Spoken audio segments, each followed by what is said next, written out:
Are you able to see the board? Yes, Yes, ma'am. yes, ma'am. Okay, fine.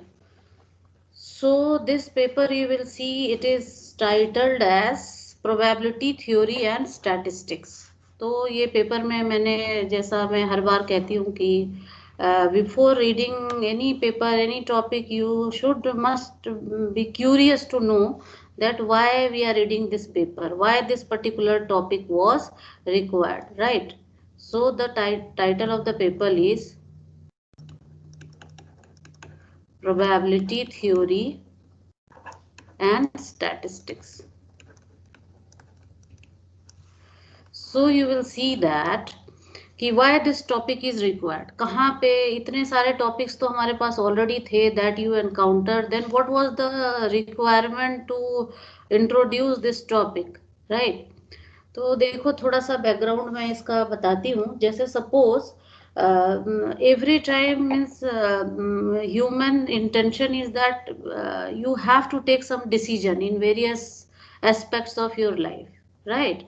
You will see that you have to take decision many times. जैसे आज class के लिए तैयार होना है तो आपको डिसीजन लेना है कि आज 9 बजे क्लास है, मुझे जल्दी उठ के क्लास करना है या सोते रहना है, तो डिसीजन लेना पड़ता है. इसी तरह से सारी चीजें, बहुत सारे एस्पेक्ट्स आप देखोगे कि वो प्रैक्टिकल लाइफ में है जहाँ पे where you are asked to take some of the decisions, right?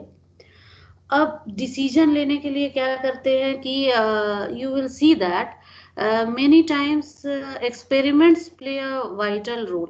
जैसे एक्सपेरिमेंट्स की अगर बात करते हैं तो जैसे आपने फिजिक्स में, केमिस्ट्री में वगैरह में एक्सपेरिमेंट्स किए होंगे, प्रैक्टिकल जब होती थी 11th-12th में, या यहाँ भी अगर लिया होगा तो उसमें भी पढ़ा होगा.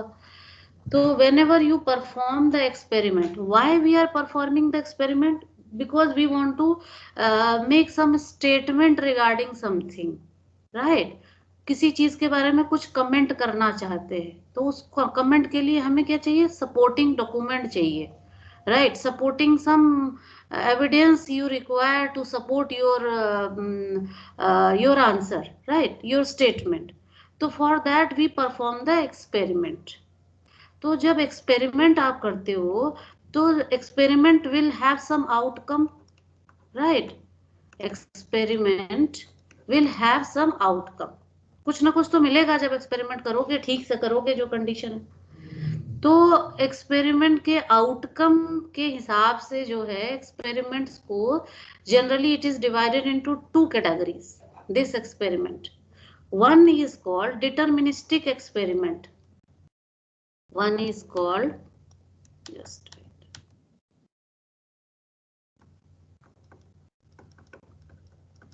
deterministic experiment, and another is called random experiment, right? अब कब एक्सपेरिमेंट को डिटर्मिनिस्टिक कहेंगे और कब एक्सपेरिमेंट को रैंडम कहेंगे, that we need to see. So first we focus on deterministic experiment, right? तो डिटर्मिनिस्टिक एक्सपेरिमेंट क्या हो गया कि if you are performing some of the experiment and the result or the outcome which you are going to get out of after performing the experiment is unique or certain, right? अगर आपका जो outcome आता है unique हो या certain हो, यही आएगा. जैसे फॉर एग्जाम्पल वाटर बनाना है तो आपको पता है कि कितना ऑक्सीजन और कितना हाइड्रोजन लेना है, तो उसका कॉम्बिनेशन से वाटर जनरेट होगा. तो अगर ठीक ठीक वही प्रोपोर्शन आप लोगे हाइड्रोजन और ऑक्सीजन का तो वाटर ही बनेगा. So in that experiment if you are concentrating, you are very well aware that the outcome will be certain और unique, यही आएगा, वाटर को छोड़ के और कुछ दूसरी चीज नहीं आएगी, राइट? या अगर दूसरा और भी कुछ देख सकते हो, जैसे मान लो कि बहुत सारे लॉज हैं जो साइंसेस के, जैसे न्यूटन्स लॉ ऑफ मोशन हो गया, ओम्स लॉ हो गया, many many are the established laws. तो उसको आपको पता है कि जो भी स्टेटमेंट है, if you are applying that, you are going to get some result which is unique or certain in that experiment, right? तो अगर जो एक्सपेरिमेंट जिसमें रिजल्ट या आउटकम यूनिक हो या सर्टेन हो, और in another words you can say that the outcome can be predicted with certainty, with you must be 100% sure that कि क्या आएगा. So that kind of experiment are termed as deterministic experiment. Deterministic experiment जो आप chemistry physics में करते हो, जहां आपको पता है कि जैसे टाइट्रेशन करते हो, है ना, जिसने वो केमिस्ट्री वगैरह किया होगा, जब व्हेन यू परफॉर्म टाइट्रेशन, तो उसमें आपको पता है कि क्या मिलाना है तो कौन सा कलर आएगा और क्या रिजल्ट आएगा. अगर सही सही एक्सपेरिमेंट किया, अब एक्सपेरिमेंट ही गलत कर दोगे तो वो अलग बात है. But if you have performed right experiment under the conditions, experimental conditions which are required for that experiment, then you will see that the result will be certain or unique, right? मतलब आपको पता है, teacher आपको जब explain करते हैं कि titration कैसे करना, तो वो बता देते हैं कि रिजल्ट जो है ऐसा आना चाहिए. फिर आप थ्रू आउट द क्लास आप एक्सपेरिमेंट करते हो, आपका वो कलर नहीं आया, तो फिर होगा कि कुछ आपने जो है प्रोपोर्शन गलत ले लिया है, या वेइंग करने में कुछ गलत हो गया है, राइट, या फिर वो एपरेटस ठीक से क्लीन नहीं था. Those were experimental error. But if you are doing everything fine, then you are very well aware about the result, right? So such kind of experiment are called deterministic experiment. Result unique होना चाहिए, certain होना चाहिए, और it क्या अगर predict भी करना है तो it can be 100% predicted with certainty, right? Now another category of experiments are there. कुछ ऐसे एक्सपेरिमेंट्स होते हैं where the outcome is not unique, outcome is not unique और सर्टेन. इसमें जो होता है outcome is not unique, right, पता नहीं है कि क्या होगा, नॉट यूनिक और uncertain you can say, right? If the outcome is not unique, but the thing is that it is not unique, but it can be out of several possible outcomes. कुछ possible outcomes हैं, उसी में से होगा, लेकिन कौन सा होगा वो पता नहीं है, right? Whenever you are going to repeat the experiment, एक बार किया, जैसे for example जो मोस्ट कॉमन होता है इसमें, अपने 11th-12th में भी ये सब्जेक्ट आपको मिला होगा, बट वो बहुत थोड़ा सा था पढ़ना, but here you have to read in detail. So if you are going to toss a coin, right, तो that is also an experiment, tossing of a coin. देखो कॉइन टॉस करके तो यहाँ वर्ल्ड कप हो जाता है. So many things are see कि whenever the tossing of a coin take place, तो यू आर नॉट अवेयर, पता नहीं होता ना कौन सी टीम्स को कि आपका क्या आने वाला. पहले से पता होता तो फिर कई बार देखते हो जो टॉस जीत गया वही मैच जीत जाता है, राइट? तो because you know the pitch, you can take that कि ये पिच में पहले बैटिंग करना ठीक है according to the weather and all, या बॉलिंग करना. So many predictions are there. तो many times you must have heard कि जिसने टॉस जीत लिया इस पिच पे वो तो मैच भी जीत लेगा. तो जो टॉस होता है वो that depends on this random experiment. There also same thing is perform, tossing of a coin.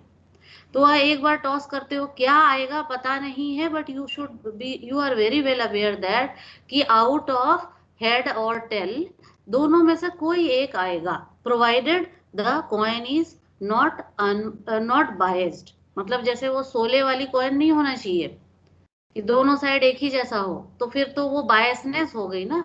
Means experiment must be performed under unbiased condition, जो उसको सुटेबल कंडीशन जो होनी चाहिए वो देना है. तो डिवाइस ही अगर आपका बायस्ड हो गया तब तो रिजल्ट बायस्ड आएगा ही.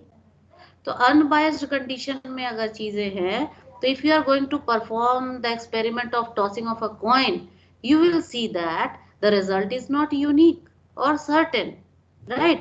But it is out of the several possible outcomes. Several possible outcome इस केस में क्या है, head और tail, right? एक तो ऐसी बात हो सकती है. और another way you can say that कि in this random kind of experiment, outcome cannot be predicted with certainty prior to the performance of the experiment. जैसे इस केस में टाइट्रेशन करना है, तो prior to the performance of the experiment you are aware that कि ये और ये डालोगे तो ऐसा ही बनेगा।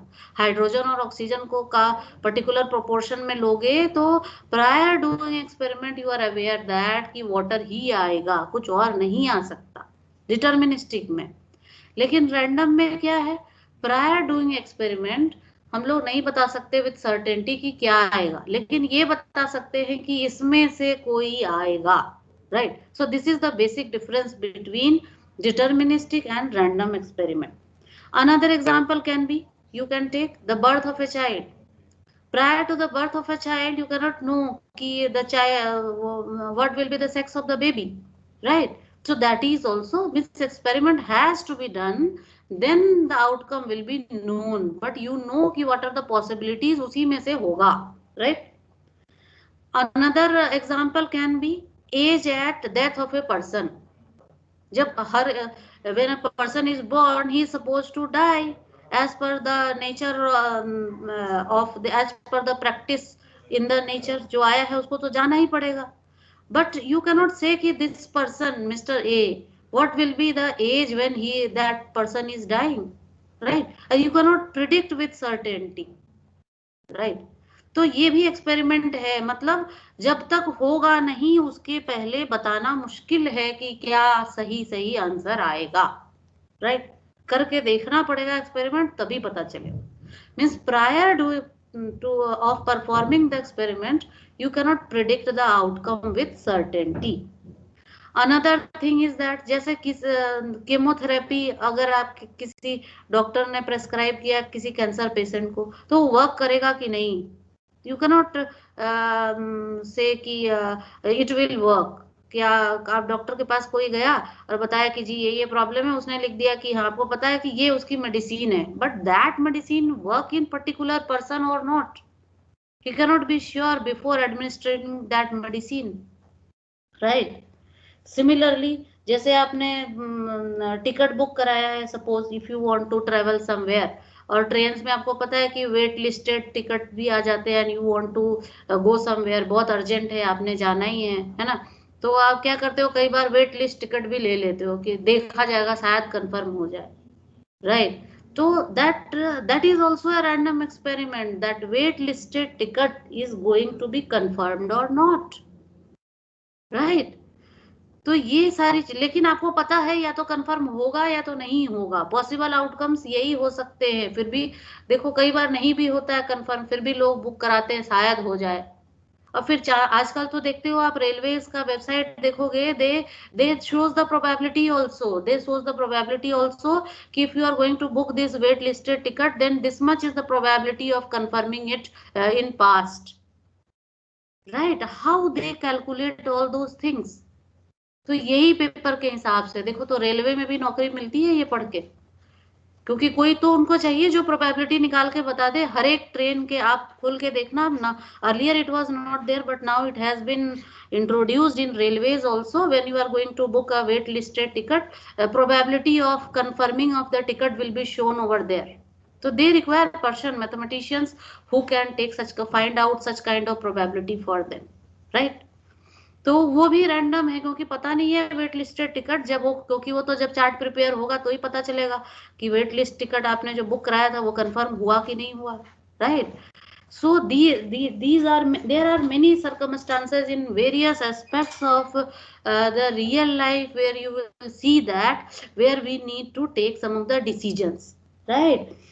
अच्छा, अब जैसे मान लो दूसरा कह रहे कि if suppose a student is there who want to select a mathematics honors course, now he will be successful or not in that, तो ये तो कोर्स पढ़ के ही बताना पड़ेगा ना, क्योंकि मान लो कि कोई स्टूडेंट है mister A, another is student is mister B. Mister A ने तो मैथ्स को अडॉप्ट कर लिया और समझ गया कि क्या टेक्निक है, इसको कैसे पढ़ना है, तो इसके साथ दोस्ती कर ली, तो ये तो सक्सेसफुल हो गया। लेकिन मिस्टर बी ने उसको उस तरह से नहीं पढ़ा जिस तरह से मैथमेटिक्स को पढ़ने की जरूरत थी, तो at the end also he is lost कि पता नहीं क्या है ये, तो कैसे चल रहा है।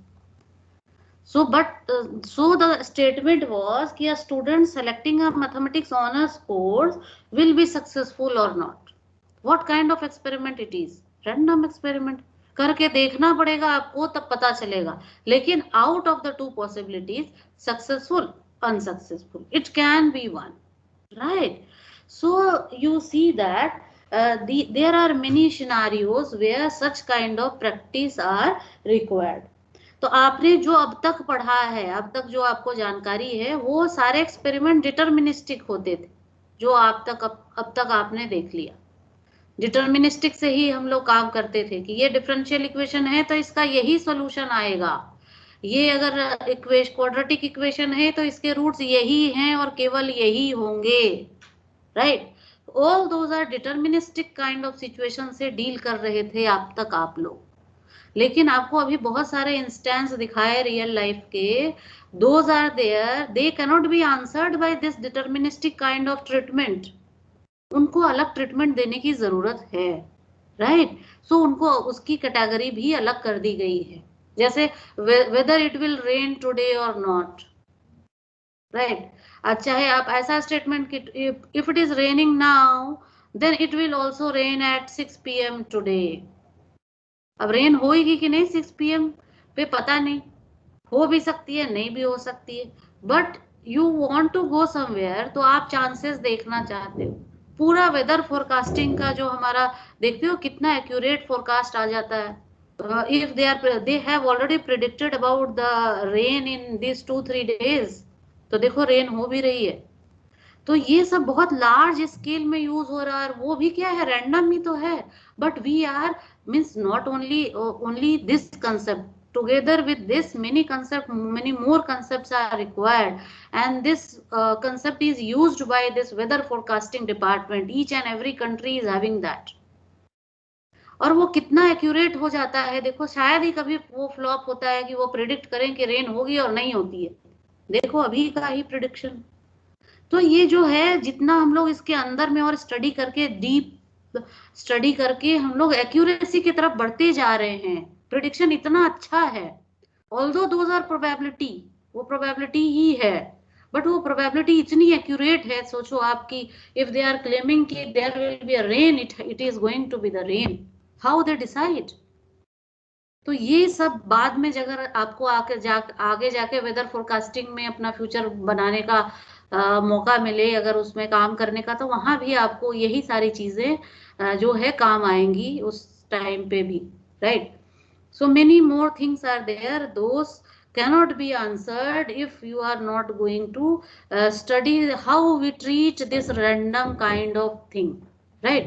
इसीलिए इसका नाम दिया गया random experiment, because the result is not unique, not certain, but it is not vague also, it is out of several possible outcomes, right? तो अच्छा एक चीज और है, तो इसका कुछ और भी नाम है, तो डिफरेंट आप बुक्स पढ़ोगे तो deterministic experiments are also called non random experiment. जैसे इसको रैंडम बोलते हैं, तो इसका दूसरा नाम है non random experiment. Non random भी कहा जाता है इसको, या इसका दूसरा नाम है predictable, because it can B predicted. On the other hand, this experiment, random experiment, is also termed as indeterministic. पहले से बिना, prior to performing of the experiment, you cannot claim कि what will be the result. Indeterministic. या इसका नाम है unpredictable भी बोलते हैं। So these are the terms used for this random kind of experiment. तो ये जो पेपर आपको पढ़ना है, इसमें हम लोग सिर्फ और सिर्फ दिस रैंडम एक्सपेरिमेंट की ही बात करेंगे, डिटर्मिनिस्टिक वाली बात नहीं करेंगे, वो आप पढ़ चुके हो अब तक, right? So I think I am able to make sense that this kind of thing is very much essential, and this topic was required, because if you are not going to read this topic, many of the problems remain the problem, right? तो वो problem सारे solve हो जाए, इसलिए इसको पढ़ना जरूरी है, ये टॉपिक की रिक्वायरमेंट है, right? So throughout this paper we will focus on this random experiment only. Is it okay, students? Yes, ma'am. Okay, fine. So, in case of this random experiment, the outcome is not certain. ठीक है. तो so what we talk about chance. We talk about chance. और जिसका दूसरा नाम exact तो definition में बाद में आएंगे, जिसको हम लोग प्रोबेबिलिटी भी बोलते हैं. Right? So since outcome is not certain, so we talk about chance. What is the chance that it will rain today? What is the probability that student appearing in the entrance examination will be successful? Right? तो we talk about chance और we talk about probability. और ये क्या है? This is assumed to be the quantitative measure of certainty of outcome. ये है क्या exactly? Try to understand it. Formula तो बता ही देंगे, वो तो निकाल ही लोगे, बट ये है क्या? तो this is what? This is the quantitative measure. है ना, कुछ नंबर आता है. क्वांटिटेटिव दो तरह की चीजें होती है ना, एक क्वालिटेटिव एक क्वांटिटेटिव. क्वालिटेटिव मतलब प्रॉपर्टी हो गई, जैसे इंटेलिजेंसी, जैसे हो गई आपकी beauty. These things are qualitative, right. But quantitative you can express it in the form of a number. Quantity के फॉर्म में एक्सप्रेस करते हो. तो सबसे पहले क्या है? This is the quantitative measure of क्या? certainty of an outcome of a random experiment. आपने random experiment perform किया, तो what is the this certainty that this particular thing will happen with, means you need to express it in some of a number, right? So that's why it is termed as, it's a quantitative measure of outcome of a random experiment. Quantitative way में हम उसको explain करना चाहते हैं कि outcome क्या होगा, right. तो सर्टेनिटी ऑफ आउटकम का ये क्वांटिटेटिव मेजर है, जिसको हम लोग कहते हैं प्रोबेबिलिटी या chance, right. Before entering into the definition of this probability, there are so many definitions. Some of the definition you have seen at your class 11th and 12th. दोनों में से किसी ईयर में हुआ होगा, वहां आप थोड़ा सा पढ़े होगे. तो लेकिन here we have to explain everything in the elaborated form. So before that, some of the terminologies we will discuss. तो क्या क्या टर्मिनोलॉजी है? तो एक होता है सबसे पहले सैंपल स्पेस. नाम सुना होगा आपने. थोड़ा सा क्विकली हमें जानना है कि सैंपल स्पेस क्या है. और खास बात ये है कि अब ये जो सैंपल स्पेस या जो भी टर्मिनोलॉजीज बता रहे हैं आपको, they will possess some of the notations. And in this paper you have to be very careful about the notations. जैसे जैसे notations आता जाएगा, every day you will see some new notation will come, and you need to remember all those and use while just reading or preparing for your exam, right? तो सबसे पहले देखते हैं sample space क्या होता है. तो sample space is nothing but it is the set of all possible distinct outcomes of a random experiment. देखना मेरे, just you focus on my each and every word. The set of all possible distinct outcomes. क्योंकि set है ना, तो repetition allowed नहीं है. That's why I am using the word distinct. The set of all possible distinct outcomes of a random experiment is called sample space. Right? पहले भी पढ़ा होगा आपने. It is denoted by, किसी किसी बुक में इसको कैपिटल S से डिनोट करते हैं, किसी किसी बुक में इसको कैपिटल ओमेगा से भी डिनोट करते हैं. आपके कोर्स में जो बुक है उसमें दिस इटैलिक सी से, कैपिटल इटैलिक सी से डिनोट किया गया है.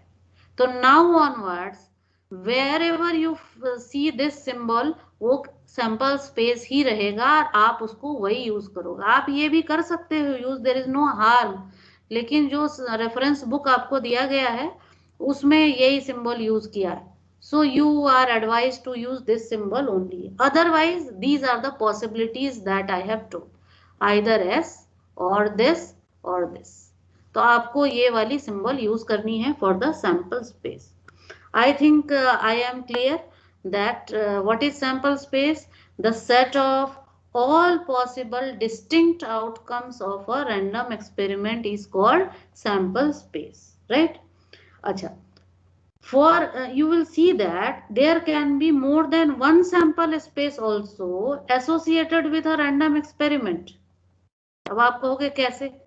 चलो पहले तो फर्स्ट वाला देख लेते हैं।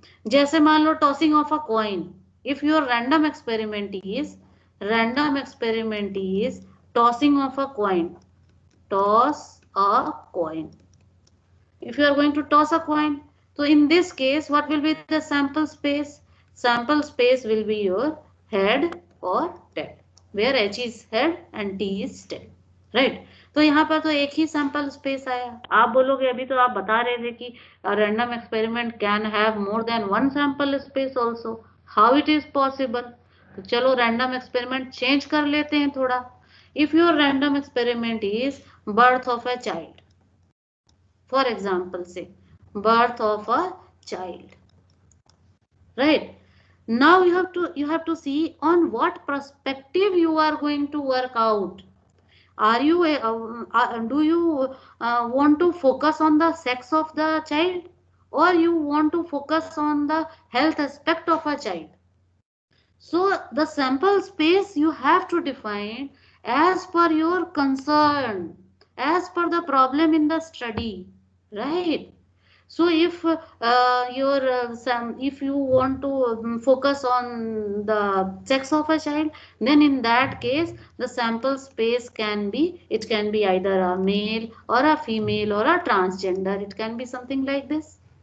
But if you want to focus on the health aspects of a child, ki whether the child is healthy or not, so in that case the same random experiment can have the sample space as healthy,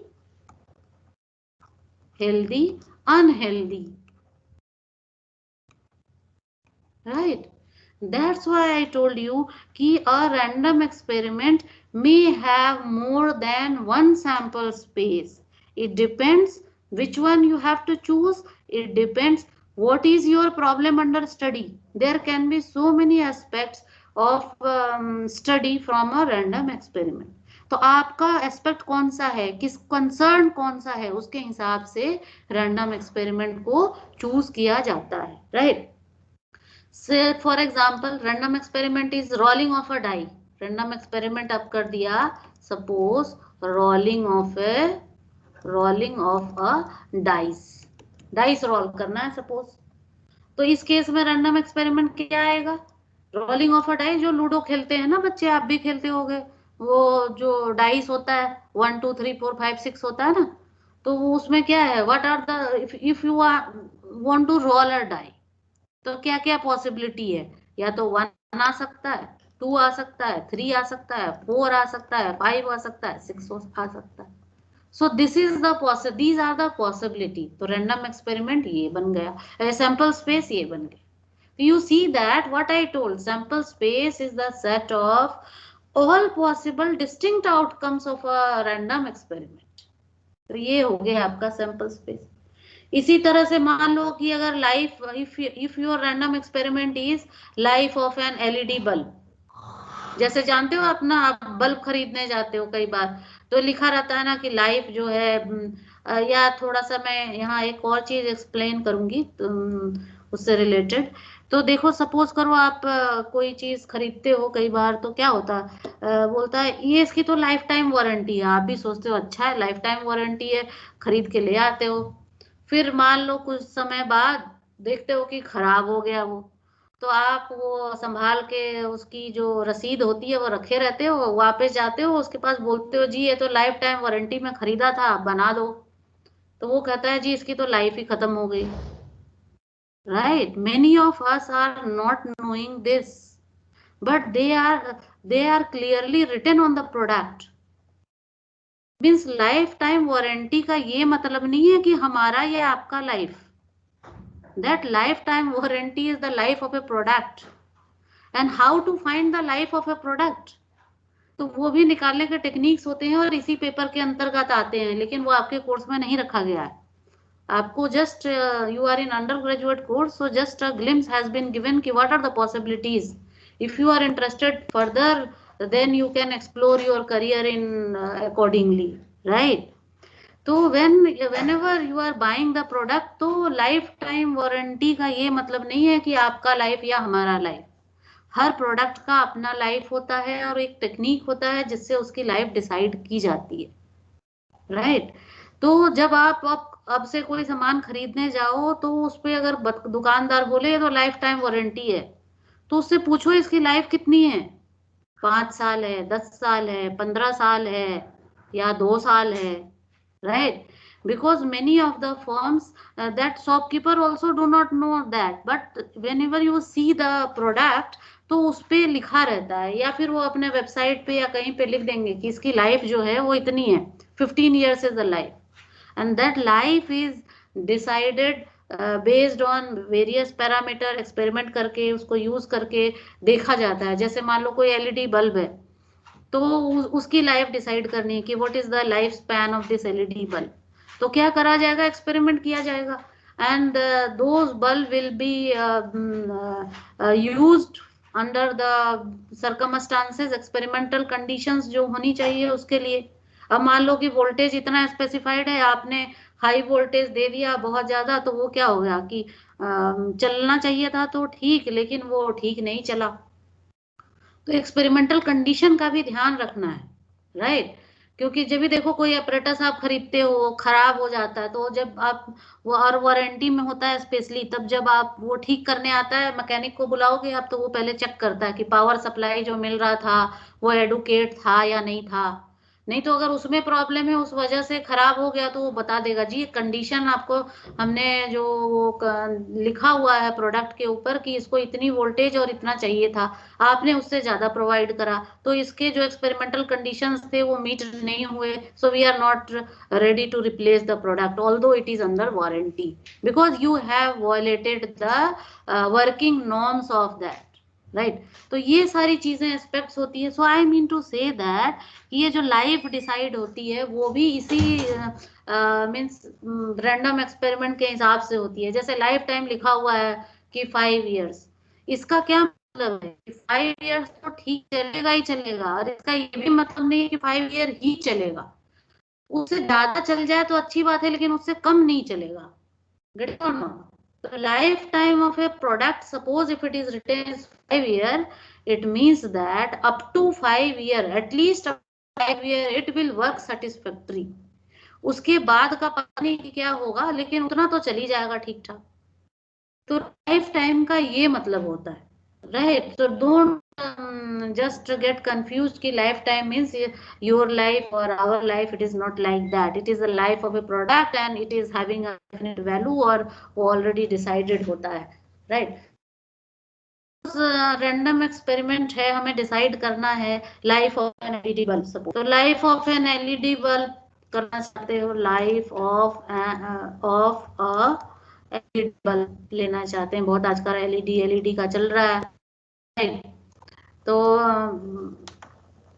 life of LED bulb लेना चाहते हो, तो ऐसे क्या sample space क्या हो, sample space होना चाहिए। इसका अगर बनाओगे तो या तो वो चले ही ना, खराब ही हो, चला ही नहीं, जैसे लगाया उड़ गया, suppose it might be like that, और या चलता चला जाए, पता नहीं चलता ही जा रहा है, चलता ही जा रहा है, चलता ही जा रहा है, खराब ही नहीं हुआ। तो this is the sample space. इसी में से कोई वैल्यू अगर किसी पर्टिकुलर एलईडी बल्ब को आप देखोगे तो sample space can be of this kind. दूसरा आप देखना चाहते हो कि अगर मान लो death of a human being, random experiment देर पहले भी बात करना चाह रही थी आपसे कि age at death of a person is random experiment, you never know. तो अगर आपका कि death of a human being, age at death of human being, age it is age at death of a human being। तो आपको क्या लगता है random experiment, तो रैंडम एक्सपेरिमेंट है तो सैंपल स्पेस तो फिक्स करना पड़ेगा। तो ये हो सकता है open interval 0, many you see that many child are born and they are die, तो 0 आएगा। ह्यूमन बीइंग तो है ही ना, तो इन जनरल पॉसिबल आउटकम को की बात करनी है यहाँ पर। और अगर देखा जाए सारा मिला के, तो ये जो अपर लिमिट है आपने फिक्स करना है कि वो मान लो कोई ए ले लिया, दिस ए कैन बी, अब फिक्स कर लो मैक्सिमम कितना चल सकता है, 125 ईयर्स या 120 ईयर्स। किसी कंट्री में कोई कोई मिलता है कि 110 years, the age of a person is 110 years, like that. तो एक अपर लिमिट फिक्स कर लेंगे हम लोग कि जो कोई भी जो मिलेगा, means as per our knowledge. अब हमें नहीं पता कि अगर जितनी हमें पता मतलब जानकारी है, पूरा वर्ल्ड नहीं करा है ना, बट जहां से कहीं से सुना है और ये लिया, we can take that this sample space in this something like this, right? So this is regarding sample space and the random experiment, and you have seen that based on our requirement we choose the random experiment, right? Is it okay, students? Yes, ma'am. Okay, Yes, fine. ma'am. Okay, next we have another term, event. ये सारे term करने, and event space, event space. देखो event क्या होता है, तो technically we are going to define an event is a subset of a sample space. ठीक, space अभी पढ़ लिया आपने, तो उस सैंपल स्पेस के सेट था, तो उस सेट का बहुत सारे सबसेट होंगे, मतलब पता है कितने हो सकते हैं पॉसिबल जो है। तो event is what, an event is any subset of a sample space, और इसको डिनोट करते हैं इन कैपिटल लेटर से। Events are denoted by capital letters of English alphabet, right. और सपोज मान लो इवेंट को आपने डिनोट कर दिया सी से, सी लेटर से डिनोट करना, आप जो बुक पढ़ोगे उसमें इवेंट को कैपिटल C1 C2 C3 ऐसे डिनोट किया गया है। कोई बट आप लेने का कोई भी ले सकते हो, ABCD भी ले सकते हो, कोई दिक्कत नहीं है, there is no harm in that. Okay, तो suppose your event you have named as C1, तो देखो कैसे बनेगा ये। Suppose your random experiment is throwing of a die, और डाइस, लूडो खेल रहे हैं, है ना, 6 चाहिए ताकि वो जो योर गेम, राइट। तो इसमें क्या होगा, इटैलिक सी क्या था, sample space of a dice है, तो सैंपल स्पेस क्या हो गया, 1 2 3 4 5 6, this is the sample space. अब देखो इसमें से ये है, तो इवेंट को क्या बताया, any subset of a sample space is event, any subset of a sample space is event, right? तो जैसे मान लो करना चाहते हो आप getting an even number, suppose if you are interested in getting an even number, क्योंकि even number आएगा तो वो दूसरे की जो है वो कट जाएगा। Suppose so you are playing, तो you are interested in getting even number, या तो 2 आ जाए, 4 आ जाए, 6 आ जाए, इस तरह का कुछ। तो that even number in a random experiment of throwing of a die is termed as an event. Try to understand it. Once you will understand all these terminologies, तो आगे जाके कोई दिक्कत नहीं आएगी, बहुत सिंपल है। लेकिन अगर ये सब टर्म्स में उलझ जाओ दिक्कत है, इसलिए जो टर्म्स है उसको बिल्कुल क्लियर करना है आपने। इवन नंबर तो क्या बनेगा, ये 2 बनेगा, 4 बनेगा। Another event C2 can be getting an odd number में आप interested हो सकते हो, तो क्या हो गया, 1 हो गया, 3 हो गया, 5 हो गया, so this can be the another event can be, बहुत सारे इवेंट बना सकते हो based on your requirement, इसी का कोई सबसेट होना चाहिए, right? Another event can be getting a multiple of 3 on a dice, multiple of 3 चाहिए आपको, तो 3 हो गया और 6 हो गया। इसी तरह से बहुत सारे बना सकते हो। तो C1 का क्या नाम है, C1 is an event, C2 is also event, C3 is also an event, इस तरह से बहुत सकते हो।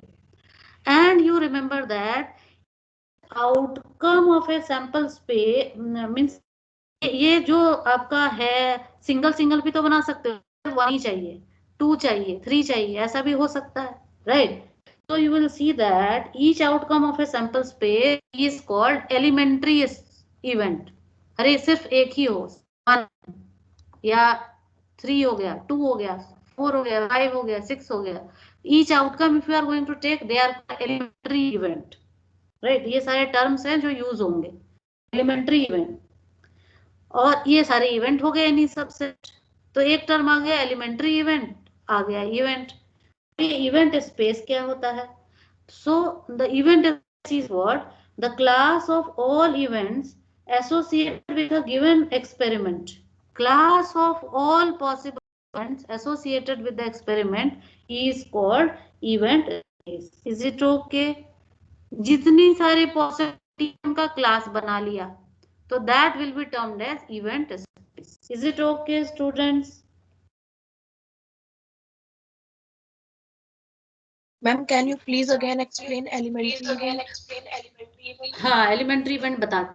तो पहले तो रैंडम एक्सपेरिमेंट हो गया, suppose throwing of a dice, तो सैंपल जैसे रैंडम एक्सपेरिमेंट हुआ, सैंपल स्पेस बन गया। वो क्या आ गया? 5, 6, क्योंकि यही पॉसिबिलिटी है डाइस पे, लूडो खेलते होगे तो ये पॉसिबिलिटी है। अब क्या करना है? You are interested in event, और इवेंट क्या होता है? सैंपल स्पेस का कोई सबसेट, एनी सबसेट। अब उस एनी सबसेट में ये सिंगलटन सेट्स भी तो होते हैं, 1, 3 या 2 ले लो, है ना, 4, 5, ये 6। तो if you are going to get this, if in these, है ना, जिसमें सिंगल है, each outcome, the term is termed as each outcome of a sample space is termed as elementary event. Elementary event हो गया, एक एक चाहिए तो। But if you require like this, if you are interested in getting the even number, so you are getting many, 2 हो सकता है, 4 हो सकता है, 6 हो सकता है, तो ये हो गया C1, getting an even number on the die. That is an event. Getting an odd number is also an event. Getting a multiple of 3 is also an event. इसी तरह से कितने सारे भी आप बना सकते हो। तो ये जितने सारे बना रहे हो उन सबका एक क्लास बना लिया। तो the class of all those events are termed as event space. Is it okay? Yes, ma'am. Yes.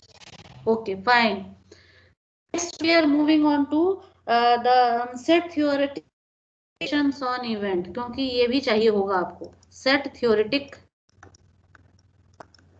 Operations, operation on event.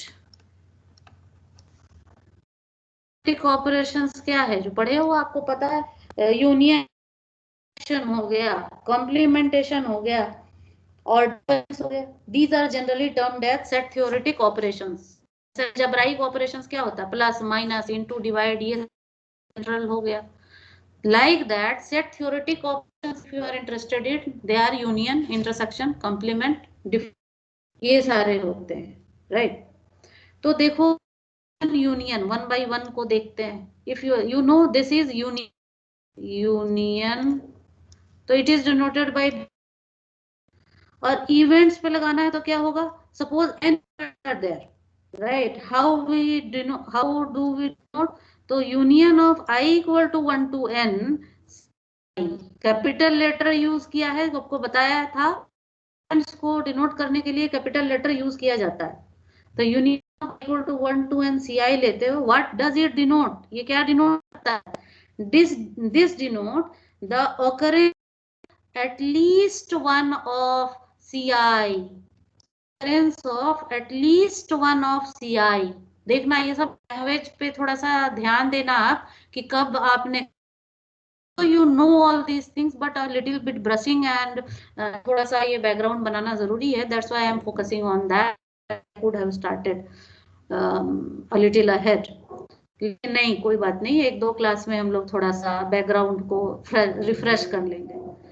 तो जहाँ पे एटलीस्ट वर्ड यूज होता है, एटलीस्ट, है ना, तो दिस ये जो है this denotes the occurrence of at least one of I where your I can be I equal to dot n, right? n events है, कितने भी हो सकते हैं ना, n की बात कर रहे हैं हम लोग। ये है क्या इवेंट्स का यूनियन है। अच्छा, आपको पता चलेगा इसमें ना, ये तो हो गया आपका फाइनाइट, राइट? लेकिन अगर ऐसा लिखा हो I equal to 1 to infinity, ये को और CI, what is the meaning of this? This denote the occurrence of at least one of countably infinite I, right? तो यूनियन में ये दो टर्म्स हैं। सिमिलरली इंटरसेक्शन की बात करते हो आप, इंटरसेक्शन बात करते हैं तो इंटरसेक्शन को ऐसे डिनोट करते हैं, आपको पता है I equal to 1 to n CI. What is the meaning of this? This denote the simultaneous of all of the events C1, C2, C3 dot Cn, सारे होंगे तो ही इंटरसेक्शन लेना है, C1, C3 dot Cn. Simultaneous of, if you want to denote, we have to use this symbol. Similarly, intersection of I equal to 1 to infinity CI हो, so what is the meaning? This denote the simultaneous occurrence of countably infinite number of events C1, C2 dot चलता चल. So this you may require at the later stage. Complementation की बात करते हैं। Complement कैसे काम करता है? तो जैसे सेट पे करता है, कैसे डिनोट करते हो? ऐसे डिनोट कर सकते हो आप, सी कंप्लीमेंट और सी बार डिनोट करते हैं, या C dash. So terminologies use, means terms use, notations use, symbols used you can say for the complement. And what denote? This denote not happening of the C नहीं हो रहा है, ये दिखाना है।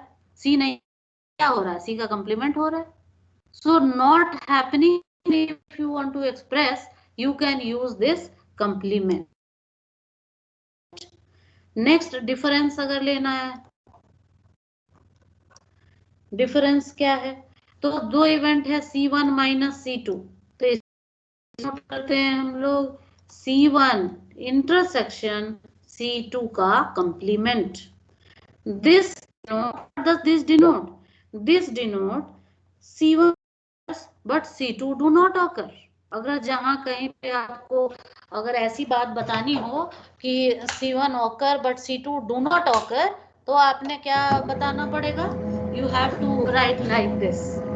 Set difference लेना पड़ेगा। So these are some of the set theoretic operations on events. Set theoretic operation on the events. Next we are moving to another term called exhaustive event. Exhaustive event. देखो ये क्या है? तो exhaustive event क्या होता है? ये होता है the total number of possible outcomes in any random experiment. Total number of possible outcomes random experiment is called exhaustive event. मतलब क्या हुआ जो कह रहे हैं? मतलब if your union of I equal to 1 to n I, अगर आप ये यूनियन लेते हो, सैंपल स्पेस खुद बन जाए। जब बुक देखोगे थोड़ा सा और स्टाइल में लिखा हुआ है, that I am not able to write, आप के जो रेफरेंस बुक गिवन है ना उसको खोल के देखना, तो वो उस तरह ही लिखना है, बोल्ड इटैलिक सी टाइप का है, तो you can write in a more better way than what I have, right? But the concept is clear. वो तो try to understand when an event is said to be exhaustive. तो अगर ये जो union of all events लो तो वो space के इक्वल हो जाए, say that the events C1, C2 dot Cn are exhaustive events, right? Understood or not? The events C2 dot Cn are called exhaustive event if union of I equal to 1 to n ci equal to 6. जैसे for example अगर आप लेना चाहो तो in a random experiment of tossing of a coin, if you are interested, tossing of a coin लेते हो तो इसके कितने एग्जॉसिव इवेंट है इस रैंडम एक्सपेरिमेंट? एक है तुम्हारा H, दूसरा है तुम्हारा T। अगर इनका यूनियन आप लेते हो तो क्या बनता है? सैंपल स्पेस बन जाता है ना, HT।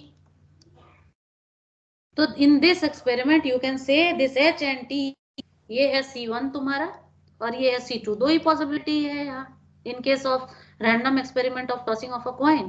So can say that here C1 and C2 are exhaustive event, right? Is it okay, students? Exhaustive event समझ आ गया? Yes. Yes. Fine.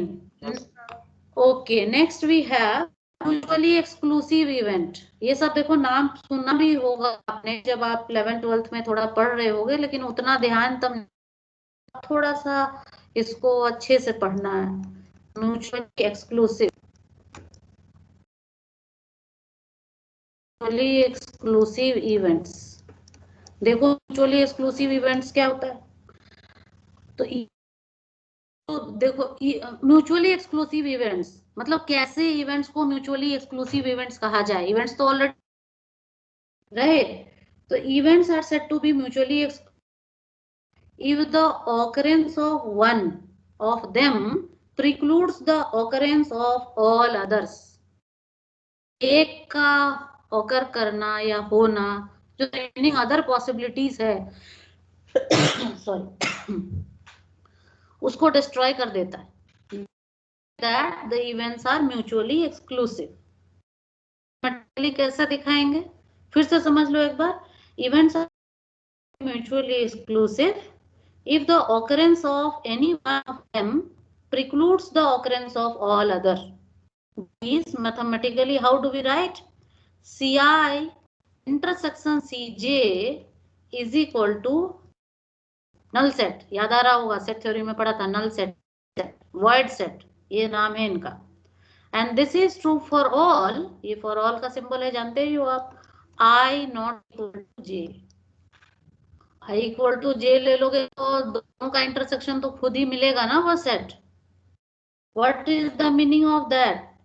Meaning of this is this कि the occurrence of C I will preclude the occurrence of remaining all C Js. J equal to अगर आई को छोड़ के सारा right तो ये आप बोल अगर ऐसा हो then you can say that the event C1 C2 dot Cn are called exclusive. अगर ये कंडीशन सेटिस्फाई होता है, जैसे मान लो ले लो I इक्वल टू 1 ले लिया और J इक्वल टू 2 ले लिया, C1 intersection C2 intersection C3 5 चलता चला जाए इस टाइप से जितने हैं।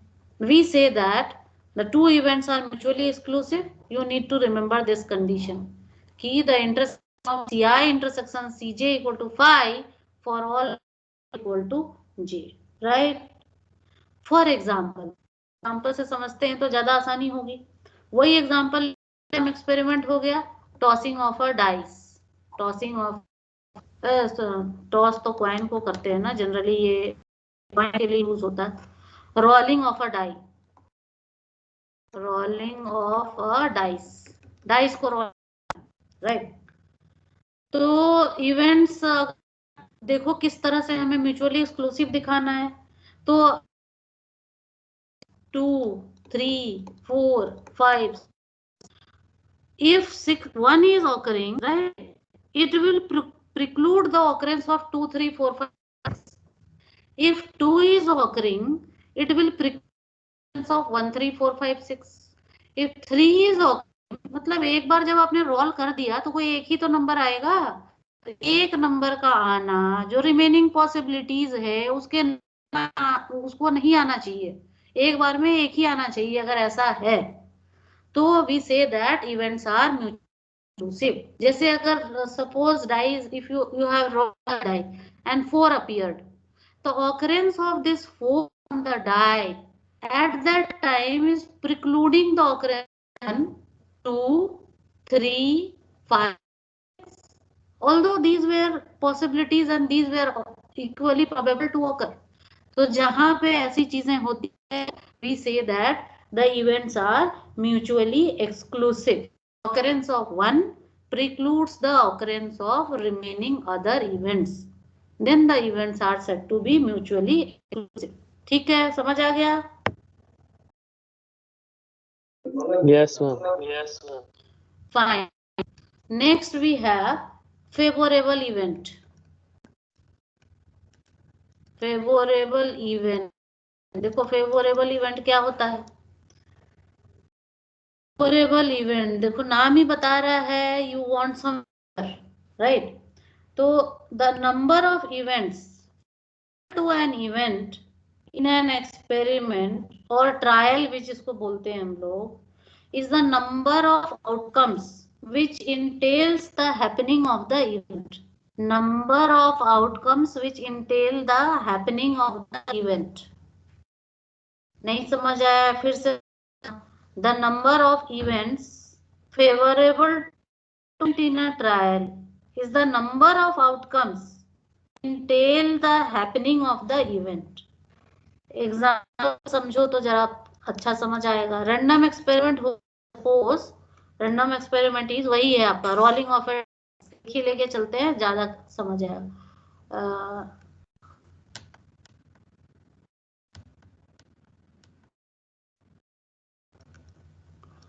rolling of dice, right? You want कि the number of cases favorable to getting an even number, right? You want of cases favorable to getting an even. तो क्या होगा वो? तो देखो रोलिंग ऑफ अ डाई करा आपने, तो क्या है? सैंपल स्पेस क्या?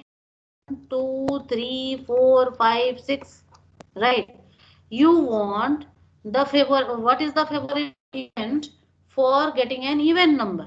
For getting number क्या क्या पॉसिबिलिटी है? 2 हो सकता है, 4 हो सकता है, 6 हो सकता है. तो number of favourable events will be क्या हो गया? 3. Number of favourable event will be 3, right? ये हो गया नंबर, कितनी पॉसिबिलिटी है. या अगर बात करो कि सिर्फ number of favourable event for getting 6 ही चाहिए हमें, तो क्या होगा? ओनली 6 ही, एक ही पॉसिबिलिटी है, तो 1 आ जाएगा उसके, right? So the number of event favorable to an event in a trial is the number of outcomes which entails or which supports the happening of the event. It is called favorable event, right? अच्छा, दूसरी एक बात आती है इसमें कि अब जो फेवरेबल नहीं में, तो वो क्या हो गया? अनफेवरेबल होगा. यहाँ से एक बहुत अच्छा टर्म आ रहा है, देखना. The event which are not in favour of a event in which we are interested are called unfavourable. जैसे फेवरेबल क्या था? 2, 4, 6. फेवरेबल क्या हो गया? जो रिमेनिंग बच गया 1, 3, 5, राइट? तो यहीं से एक टर्म आता है, it is called odd in favour. The term is odds in favour. देखना, इससे न्यूमेरिकल क्वेश्चन बहुत सारे होते हैं, एंट्रेंस एग्जामिनेशन में भी आता है इससे रिलेटेड, ऑड्स इन फेवर से रिलेटेड क्वेश्चन. तो ये क्या होता है? This is the ratio of favourable to unfavourable event in some trial is called odd in favour. Ratio favourable और अनफेवरेबल, तो ऑड इन फेवर हो गया ratio of favourable to unfavourable. दूसरा एक टर्म आता है तुम्हारा odd against favour. Odd against favour, right? So this term is also used.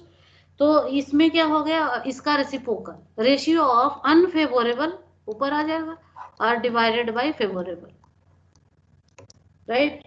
तो ratio of unfavourable by favourable करते हो तो उसको हम लोग बोलते हैं odd against favour. So these are the terms that we required. Next we required is equally likely event. equally likely events। सारे बुक्स में दिए हुए हैं, एक बार आप रीडिंग डालोगे ना ये सब समझ आ जाएगा। राइट, वो इक्वली लाइकली इवेंट क्या है? इक्वली लाइकली इवेंट समझ लो। तो events are said to be equally likely if there is no reason to expect one in preference to the other।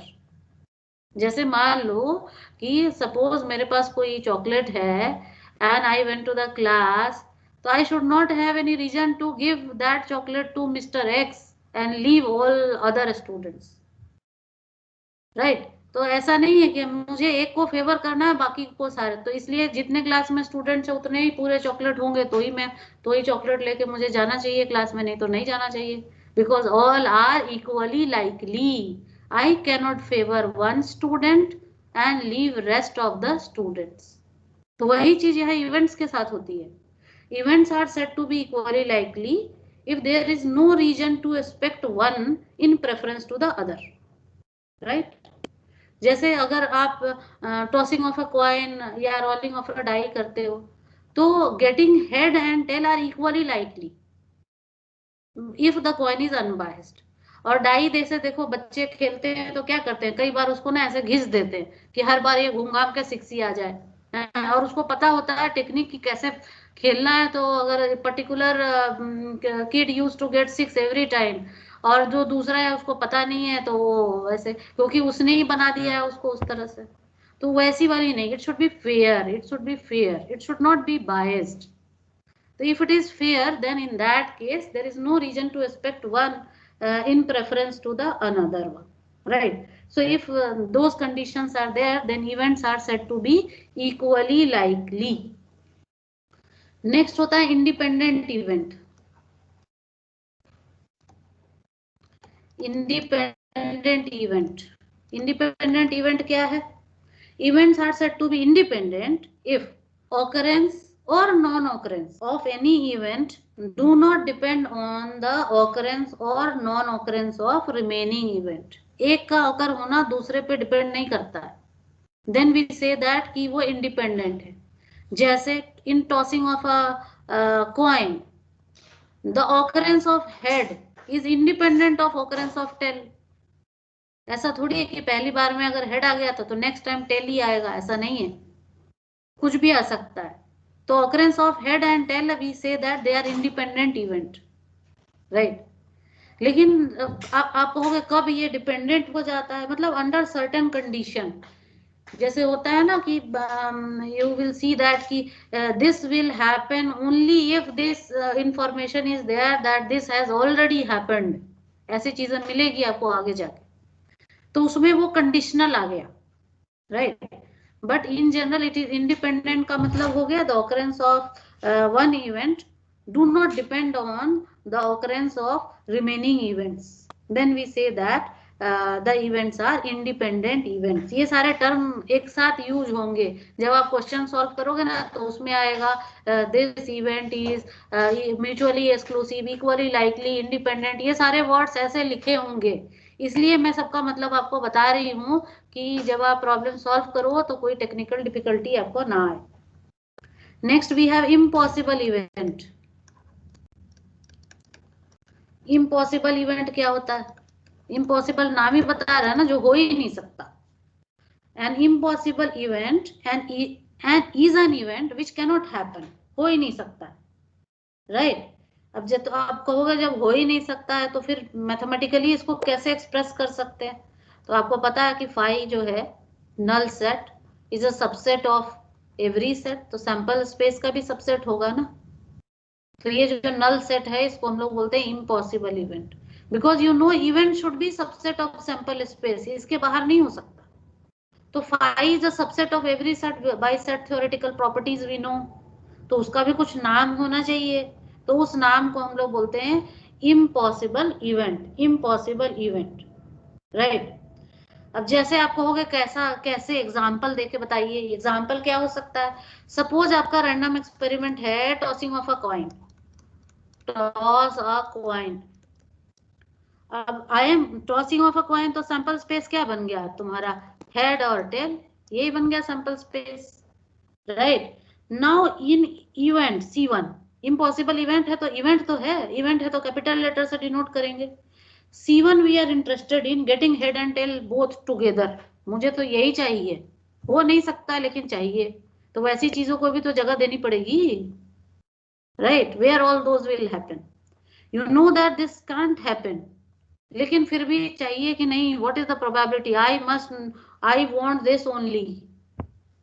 पता है हो नहीं सकता है, लेकिन नहीं हमें यही चाहिए, तो यही चाहिए तो इम्पॉसिबल इवेंट होगा, इवेंट तो होगा.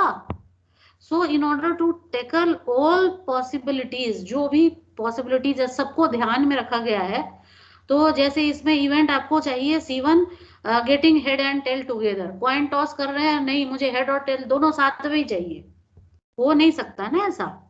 तो उसको हम लोग फाई से डिनोट करते हैं कि लो ये फाई हो गया, इम्पॉसिबल इवेंट हो गया, right.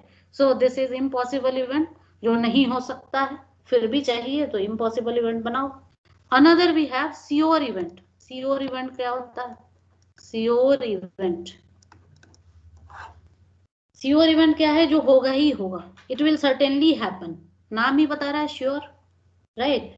A sure event is an event which always happens.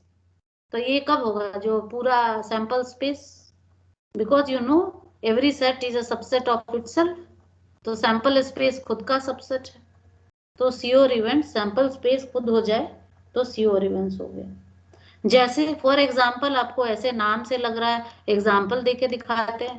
Random experiment है अगर आपका, rolling of a die, rolling of a dice, right.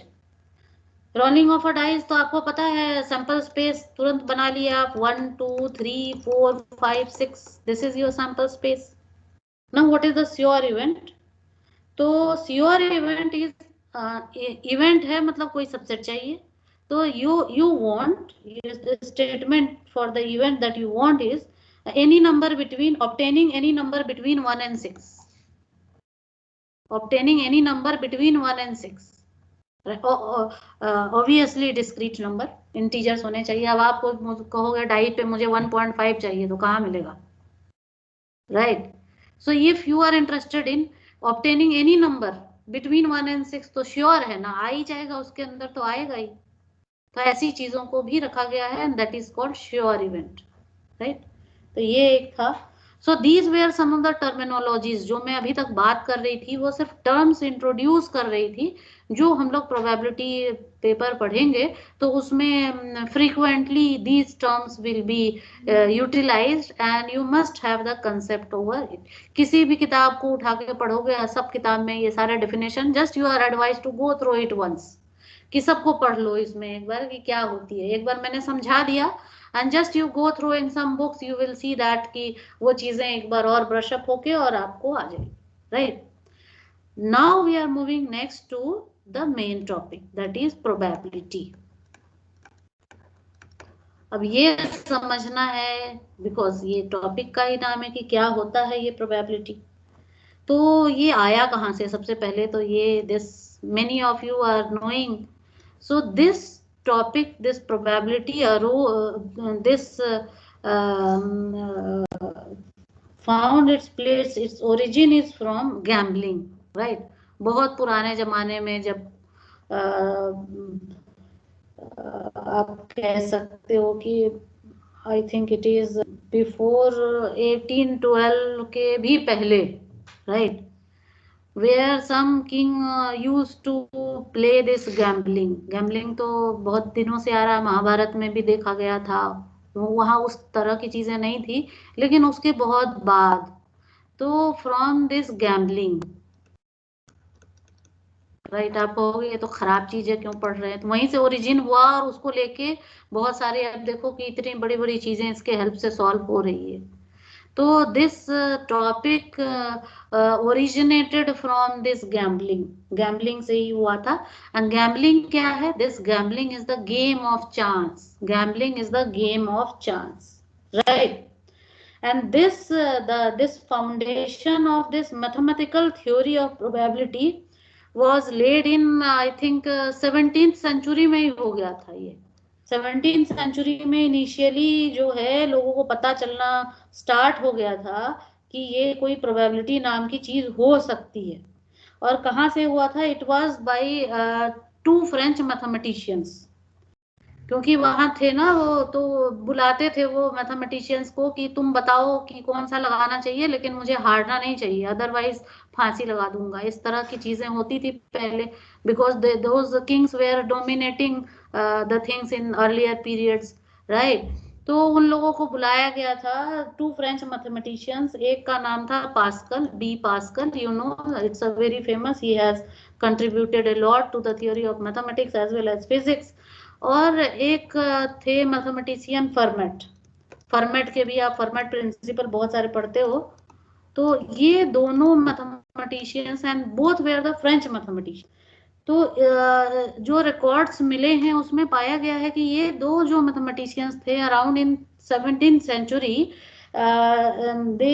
This foundation of this mathematical theory of probability, हो सकता है उसके पहले भी रहा होगा, लेकिन मैथमेटिकल स्ट्रक्चर जो है वो बी पास्कल और पी फर्मेट, इन दोनों ने मिलके 17th सेंचुरी में देना स्टार्ट किया था, right. So you must know all these things, although ये काम का नहीं है, लेकिन अब इतनी मेहनत से किसी ने बनाया, पेपर बन गया, वेदर फोरकास्ट हो जा रहा है, प्रोडक्ट्स के लाइव डिसाइड हो जा रहे हैं, तो at least we should acknowledge and we should remember the person who invented that, right.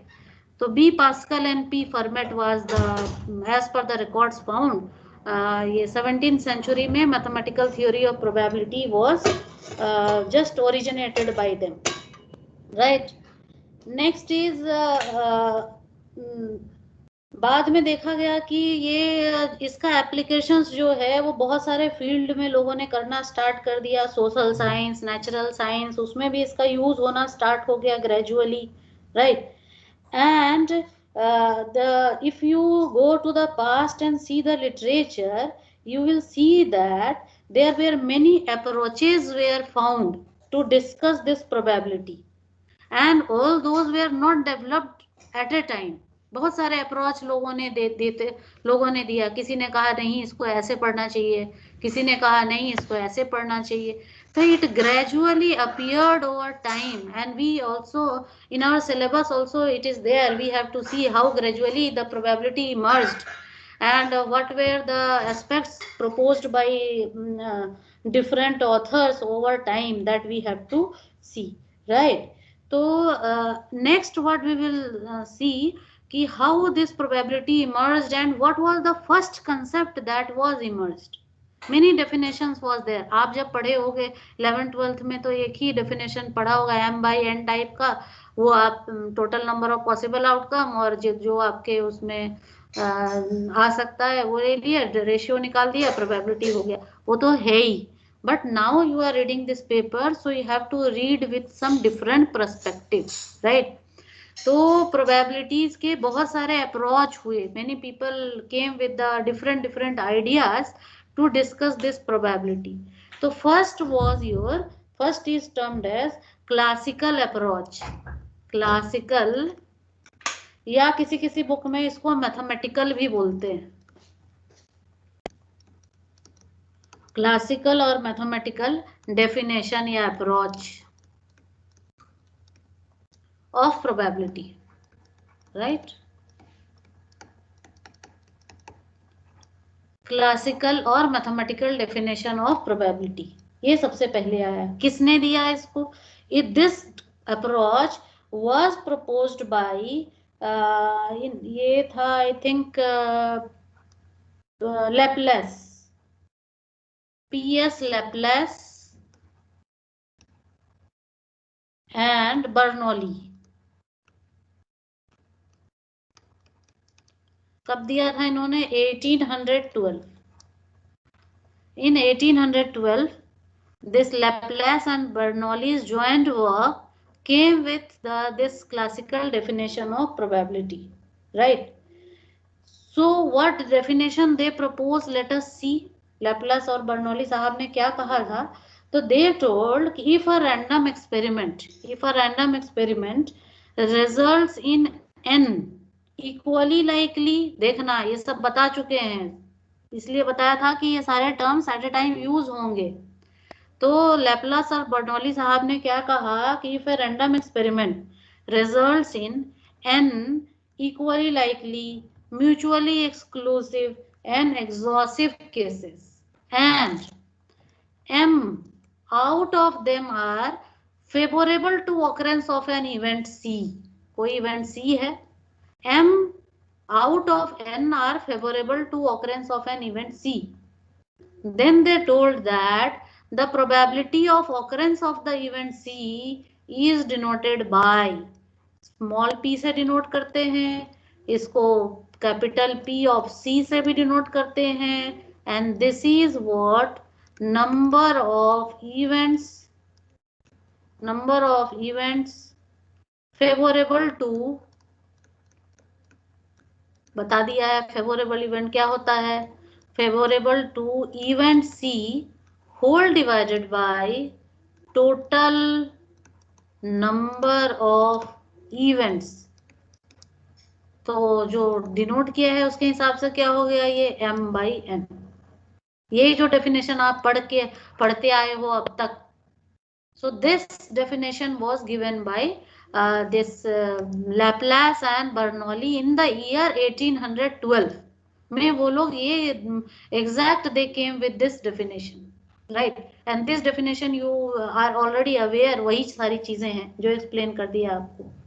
And they told that not only this will be clubbed with two properties. What were the two properties? The first property was, they told that this probability of C, the probability of C क्या है, event है, will lie between 0 and 1. उन्होंने कहा ये 0 और 1 के बीच में लाई करेगा क्योंकि फ्रैक्शन है। और उन्होंने साथ में दूसरी बात भी कही थी कि probability of C complement not happening of C, अभी बताया था, will be equal to 1 minus probability of C, right? So they told this definition will be incomplete if you are not giving these two conditions. So this definition is called mathematical definition or classical definition of probabilities, right? And the probabilities which you are going to determine with the help of this classical definitions are termed as prior probabilities। कहीं कहीं इसको ये भी बोलते हैं, जो इस definition से आप निकालते, राइट। लेकिन अब बात वही है ना कि अगर किसी ने कुछ इन्वेंट करा तो जो उस फील्ड में और काम कर रहे होते हैं वो क्या करते हैं, उसमें कमियां निकालना शुरू कर देते हैं। नहीं जी, इसमें तो ये खराबी है, उसमें very few people you will see that will come to appreciate that. लेकिन अगर कोई चीज ठीक है और नई चीज आई है, अगर वो ठीक है, it will take time but people will have to appreciate, right. तो वहां भी ऐसा ही होता था, है ना। जो लेग पुलिंग वाली चीज होती है ना कि इन लोगों ने निकाला, ऐसा कहा, ये जर्नल में पब्लिश हो गया, you can search somewhere, you will find this paper, right. तो पीपल स्टार्टेड, जो उनके कंटेम्पररी थे, उस लाइन पे वर्क कर रहे थे, वो दे स्टार्टेड फाइंडिंग कि इसमें क्या कमी है, क्या नहीं कर सकता है ये। तो वो उसकी भी कमी नहीं है, they came with many things, some of that we can say as the limitations or drawbacks of this classical definitions, limitations of classical definitions। क्या क्या limitations रही हैं इसकी? तो कुछ लोगों ने तो कहा कि जी ये तो सिर्फ फाइनाइटली मेनी आउटकम्स जिस रैंडम एक्सपेरिमेंट में है उसके लिए ही वैलिड है ये, राइट। मतलब कि जैसे मान लो ये आप देख रहे हो ना, n जो क्या है, total number of possible outcomes, तो ये फाइनाइट होना चाहिए ना। अगर ये इनफाइनाइट हुआ तो डेफिनेशन फेल हो गया ना। बताओ होगा कि नहीं फेल? सुन रहे हो सारे, इसकी सो गए? Yes, ma'am. हाँ, so this definition will, हाँ, fine. So this definition will work only for finitely many outcomes. Fine. So they told कि ये जो आपने बना के दिया प्रोबेबिलिटी का डेफिनेशन, ये तो बस फाइनाइटली मेनी आउटकम्स के लिए होगा, क्योंकि स्ट्रक्चर ऐसा है, एंड अगर इनफाइनाइट हो गया तब तो डिफाइंड ही नहीं होगा। क्योंकि कमियां निकालनी है ना, और सही में वो बात भी ठीक है, right. That's why they were acknowledged कि those who find limitations, right. तो ऐसा हुआ कि दे टोल्ड कि this definition, classical definition is only limited to finitely many outcomes. लेकिन उन्होंने कहा कि there are many instances they came with कि where the outcomes of a random experiment may be infinite. जैसे फॉर एग्जांपल कोई कहा कि इंस्टेंस क्या हो सकता है, जैसे बताओ। तो if the random experiment is और the aim is to record the number of deaths due to traffic in a particular state, ठीक है। अगर है प्रॉब्लम कि number of deaths due to traffic in a particular state, right, यही है आपका random experiment. तो क्या होगा इस केस में, आपका सैंपल स्पेस क्या बनेगा? हो सकता है कि कोई भी डेथ ना हो ट्रैफिक से, एक हो, दो हो, तीन हो, कितनी हो सकती है, चलते चला जाएगा ना। We can not be very surely, you can not tell कि कितनी होगी, राइट। तो दे टोल्ड कि this kind it will be. अब इस केस में कैसे लगेगा वो, राइट। और इवेंट सी जो अब उन्होंने बताया, इवेंट भी मैं बना के बताता हूँ, क्योंकि ये जो यहाँ पे सी जो था ये इवेंट था, राइट, उसकी प्रोबेबिलिटी निकाल रहे थे। तो उन्होंने कहा कि एक तो ये सैंपल स्पेस ऐसा हो गया उस केस में, और इवेंट सी जो मैं लेना चाहता हूँ वो लेना चाहता हूँ फ्यूअर देन 8000 डेथ्स सपोज, ठीक है। 8000 से कम डेथ हो तो क्या हो गया, इवेंट में क्या आ गया, 1 आ गया, 2 आ गया, डॉट डॉट डॉट करके फ्यूअर देन 8000 है, मतलब क्या हो गया 8000 तो कुछ ज्यादा ही फिगर हो गया, रुको 8000 मतलब 800 ले लो, 800 बहुत है, राइट। तो ये क्या होगा, कहाँ तक जाएगा, 799। तो दिस इवेंट इज, ठीक है, ये इवेंट तो है ऐसा। So in this case we see that although the event C is finite, but the sample space is containing infinite number of outcomes. Hence, finding out the probability of occurrence of this C fails if you are going to apply this classical definition of probability. Agree करते हो कि नहीं, ठीक बात है? Yes, ma'am. Yes, है ना? ma'am. तो दिख रहा है, तो people came with this these kinds of many more were there. I have given one example कि इस तरह से लोग लेकर के आए कि जो आपका डेफिनेशन तो जी फेल हो गया, अगर ऐसा होगा तो कैसे लगेगा बताओ। तो ये हो गया। कुछ और लोग भी आए, उन्होंने और कमियां निकाली। उन्होंने कहा सेकंड की this definition is based on equally likely event, right. Equally likely event के लिए ही है। इक्वली लाइकली इवेंट मतलब जैसे अगर आप कॉइन को टॉस करो तो दिस हेड और टेल का अपीयर होना, they are equally likely, you can not prefer one in preference to other, right. तो your events, your definition is based on equally likely event, so it will fail to solve the problems which are not equally likely. कमी निकालनी है तो हर तरह की कमी निकलेगी ना, तो जो इक्वली लाइकली नहीं है उसको सॉल्व नहीं कर पाएगा। तो जैसे कहा कि कई बार होता है कि हमारा कॉइन जैसे गैम्बलिंग के लिए वगैरह देना हो तो वहां पे बायसनेस कई बार कर देते हैं, पता नहीं चलता है। तो जो बायस्ड चीजें हों, if biased coin is flipped then how to find the head, your classical definition fails because it is based on assumption that events are equally likely. तो उन्होंने कहा कि कई बार रियल लाइफ में हमें ऐसा भी मिलता है कि इक्वली लाइकली नहीं है, फिर भी प्रोबेबिलिटी निकालना है।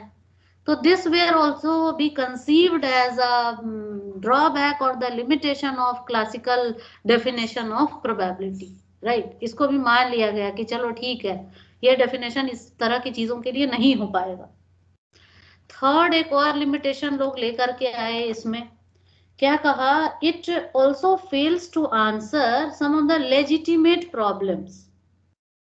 लेजिटिमेट प्रॉब्लम्स क्या है कि जैसे मान लो if some statement I am giving कि if I buy the computer, desktop में खरीद के लाई, right? And I want to comment that ki this computer will work satisfactorily for more than 5 years, right? और दूसरा क्वेश्चन हो सकता है, if I am attending a conference and a fan in a working condition can fall suddenly on me. Legitimate problems है ना ये सारे. दूसरा कि if that engine of a flight or a Airbus fails during its flight. So these are legitimate problems. These are terms as legitimate problems. मतलब कोई इसका ऐसे रियलिस्टिक नंबर में आप नहीं बता सकते हो ना. कई बार आप जाओगे तो पूछा जाता है कई बार कि ये फैन चल रहा है, what is the probability that it will fall.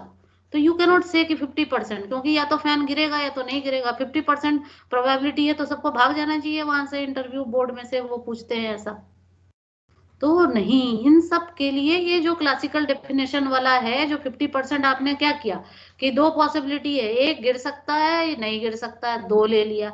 अब आपको चाहिए गिरेगा उसकी प्रोबेबिलिटी तो 1, तो 1/2 आपने निकाला. तो ऐसी चीजें क्लासिकल डेफिनेशन से नहीं निकलेगी. तो अगर आप बोलते हो 1/2 तो वो कहता चले जाओ इंटरव्यू बोर्ड में से, right? Because for these are legitimate problem, different treatments are required, and what you are doing, you are applying the classical definition, right? So those, for these kinds of legitimate problems, classical definition of probability were not applicable. So people came with these much definition, these much drawbacks. तो फिर लोगों ने कहा कि जब इतनी इसमें खराबी है तो तुम ही कुछ नया बताओ. ऐसा जनरली होता है ना, आपको बोलोगे ये खराबी है वो खराबी है तो आपसे पूछते तो तुम ही बता दो ठीक क्या है, राइट?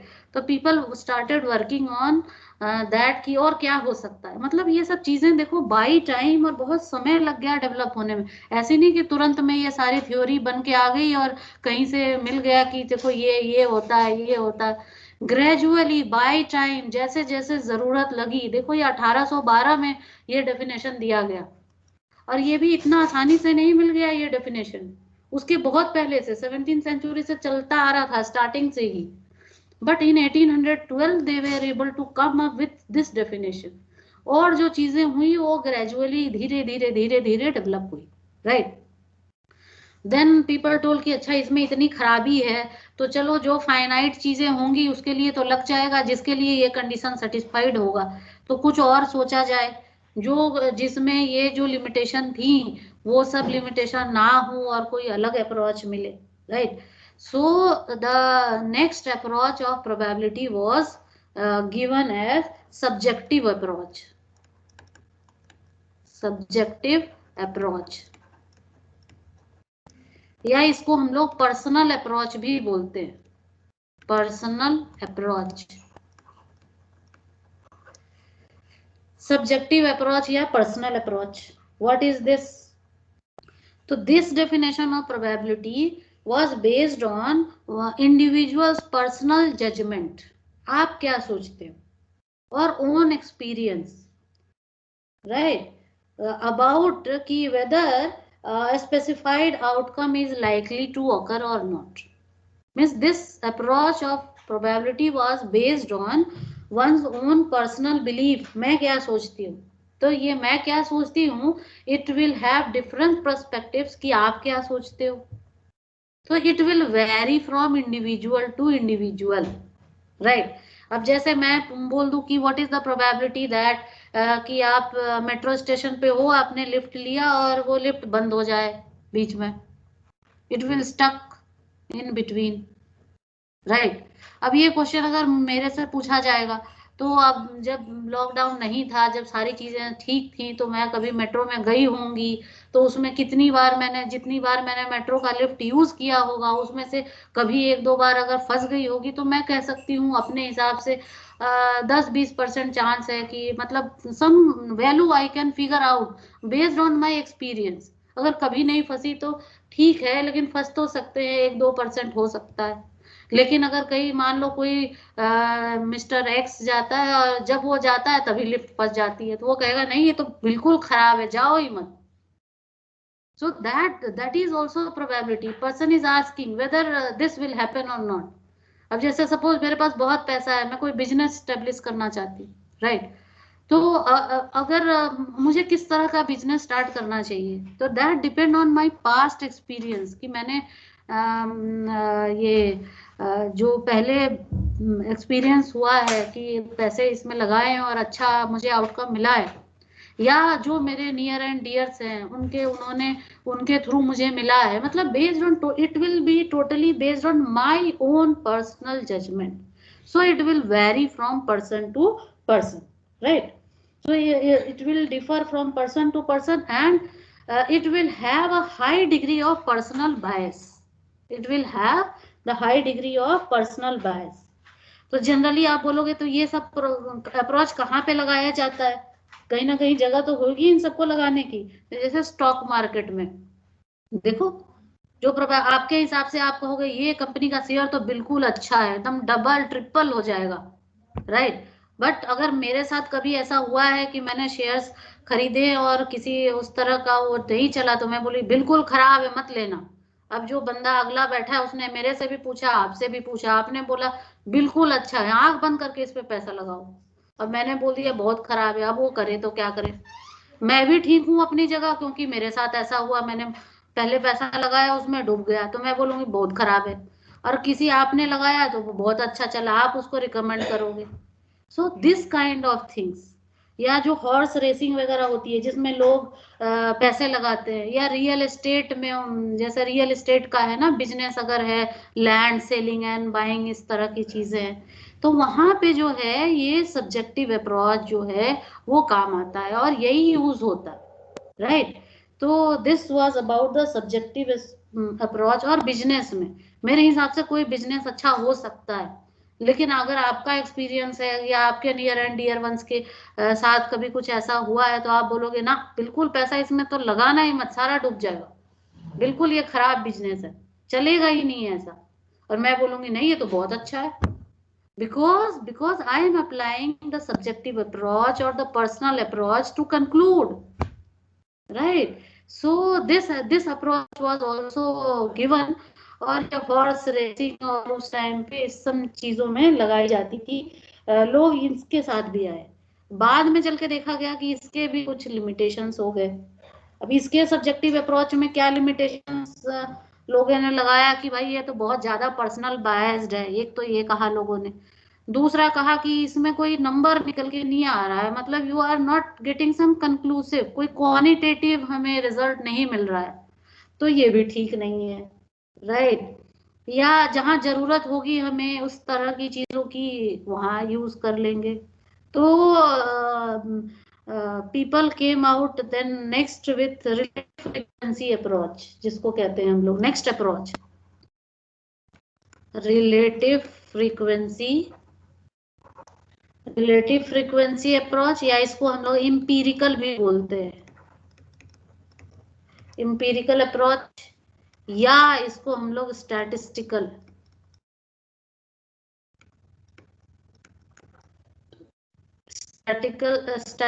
अप्रोच, ये भी. Then some people came out with कि ये अप्रोच जो है ना 20th सेंचुरी में आया. तो देखो 17th सेंचुरी में तो ये कंसेप्ट होता है, पता चला. 1812 में क्लासिकल अप्रोच आया, उसी के बीच में सब्जेक्टिव अप्रोच भी चल रहा था. उसके बाद जाके 20th सेंचुरी में this relative frequency approach was given by I think Messi was there. Richard, इनका नाम है रिचर्ड वॉन मेसी,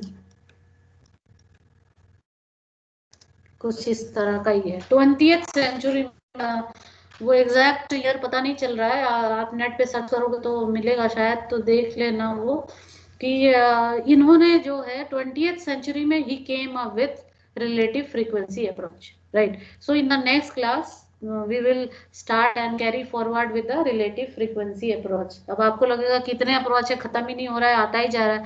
ये अप्रोच होगा, उसके बाद एक और अप्रोच आएगा, वही चलता आ रहा है और आज तक वही है. इस अप्रोच के बाद एक और अप्रोच है, that is the most important approach, and we have to work through out this paper with that approach only. लेकिन वो अचानक से नहीं आ गया, बहुत बाद में आया। तो नेक्स्ट क्लास में यहीं से कंटिन्यू करेंगे। अब किसी को कोई डाउट, कोई दिक्कत परेशानी हो तो बताओ। समझ आया कुछ? Am I able to make some background of the subject or not? Yes, ma'am. Yes, ma'am. It's very interesting if you put interest and read. तो आप क्या करना कि थोड़ा सा जाके इसको आप पढ़ना कि ये क्या है इसमें। किसी भी बुक में ये सारे जो डेफिनेशन हैं वो you can